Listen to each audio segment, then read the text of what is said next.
Well, Arsenal fan, welcome to Chom Sports News Channel and don't forget to subscribe. What Martin Odegaard did to inspire Arsenal win as Mikel Arteta promise proved right. Before a ball had even been kicked, Martin Odegaard had instructed the Arsenal fans to bring the noise with his program notes. It seemed as though everyone with the Gunners' sympathy was more than happy to oblige. Flags were waved in the North Bank, tifos displayed in the clock end and Slade played on the tannoy. Everyone knew that this was a big game.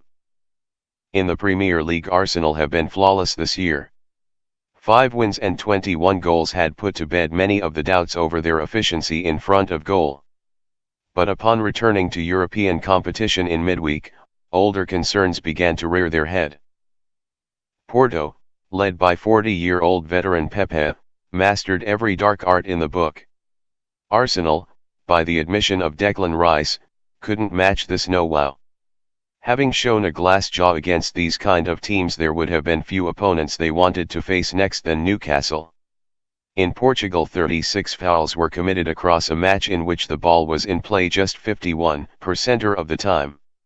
Last season's clash with Eddie Howe's side saw the game live for just 51 minutes and 26 fouls awarded. With the added fuel of November's feisty affair at St James Park, everyone knew the streetwise way in which Newcastle would approach the game. They did not disappoint.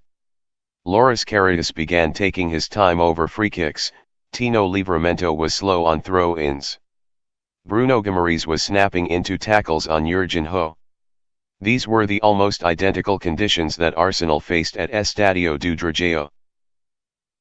This time though, the Gunners knew exactly how to handle it.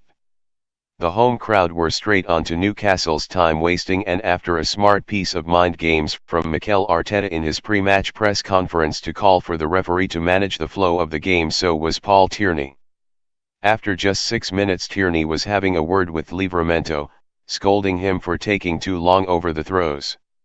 Even the Newcastle physio bore the brunt of his crackdown after failing to come on when signalled twice after Newcastle attempts to slow the game through feigned injuries. Arteta is fully aware of the impact these soft factors can have on the game and praised the crowd in his post-match press conference for their role.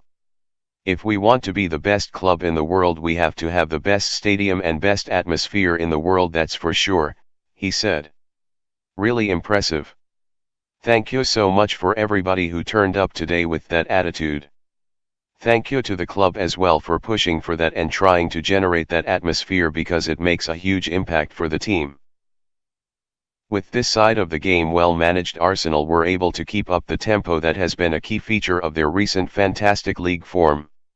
Half an hour into the match, they were 2-0 up and had 124 final third touches to Newcastle's 1. This incessant attitude continued into the second half when Bukayo Saka curled home to become the first Arsenal player in 9 years to score in 5 consecutive league matches. Jacob Kiwior then gave the score a reflection of the dominance that had been shown with a header from another set-piece. Arteta had promised after Porto that his side would learn quickly from their shortcomings. With a mature performance against a tricky opponent in Newcastle, Arsenal more than lived up to that promise. Thanks for visiting us, and don't forget to like, share and comment.